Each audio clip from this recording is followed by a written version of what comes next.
अस्सलाम वालेकुम दोस्तों, क्या हाल है? ठीक ठाक। मोहम्मद हमजा आपकी खिदमत में हाजिर है। आज जो है ना हम बनाने वाले हैं बहुत ही यूनिक और बहुत ही टेस्टी किस्म की रेसिपी आलू बैंगन, जो बहुत ही मज़े के बनते हैं। उसे बनाना घर में बहुत ही आसान है। आइए आप आपको बताते हैं किन किन चीज़ों की ज़रूरत है और कैसे बनाई जाती है। ये हमारे पास आलू हैं 1 किलो। इनका जो है ना छिलका उतार लेंगे। बिस्मिल्लाहिर्रहमानिर्रहीम। ये इस तरीके से उतार लेंगे सारे।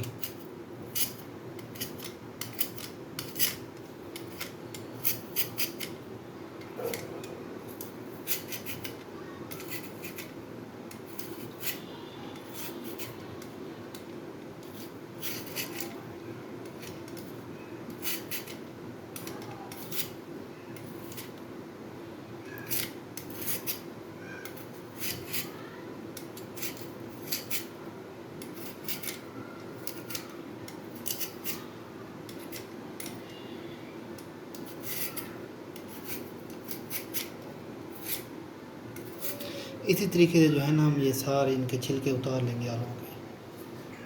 अभी छिलके जो है ना हमने आलू के उतार लिए। अब जो है ना इनको बिस्मिल्लाहिर्रहमानिर्रहीम इस तरीके सेंटर से काट के इनको 2 हिस्से करेंगे और इस तरीके से काटेंगे। बिस्मिल्लाहिर्रहमानिर्रहीम। ना इतना मोटा हो ना इतना बारीक हो, दरमियाने साइज के जो है ना ये काटने हैं।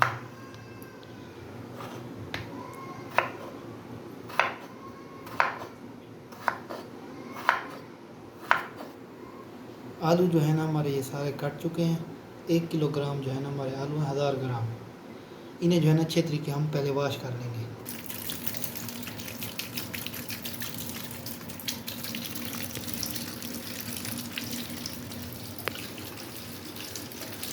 ये अब अच्छे तरीके जो है ना ये वॉश हो चुके हैं। अभी हमने कढ़ाई ली है। इसमें जो है ना कुकिंग ऑयल डालेंगे पहले। बिस्मिल्लाहिर्रहमानिर्रहीम।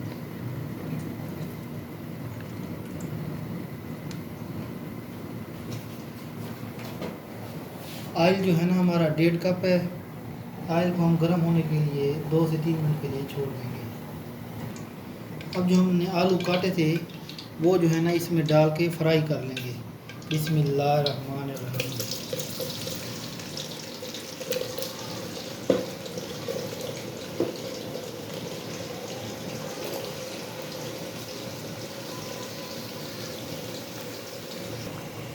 ये साथ साथ जो है ना हमारे आलू फ्राई होते रहेंगे। तब तक जो है ना हम दूसरी सब्ज़ी काट लेते हैं। ये हमारे जो है ना 1000 ग्राम बैगन है, मतलब 1 किलो। इसे जो है ना पहले अच्छे तरीके वॉश कर लेंगे।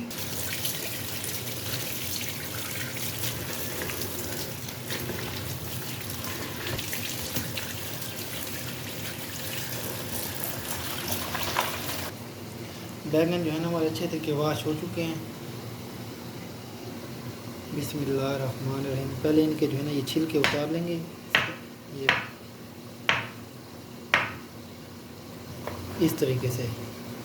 अब इन्हें जो है ना इस तरीके से काटेंगे। बिस्मिल्लाहिर्रहमानिर्रहीम। इनका छिलका नहीं उतारेंगे हम।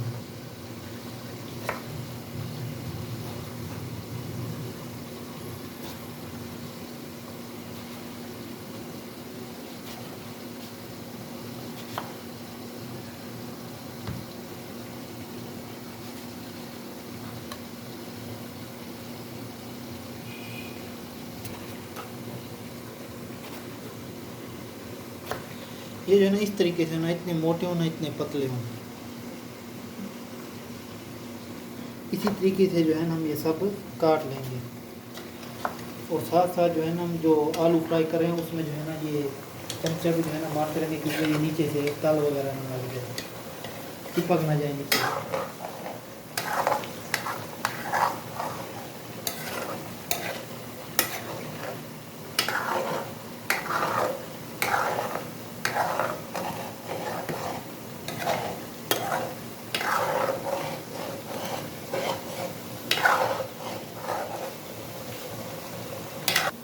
अभी हमारे आलू जो है ना ये अच्छे तरीके फ्राई हो चुके हैं।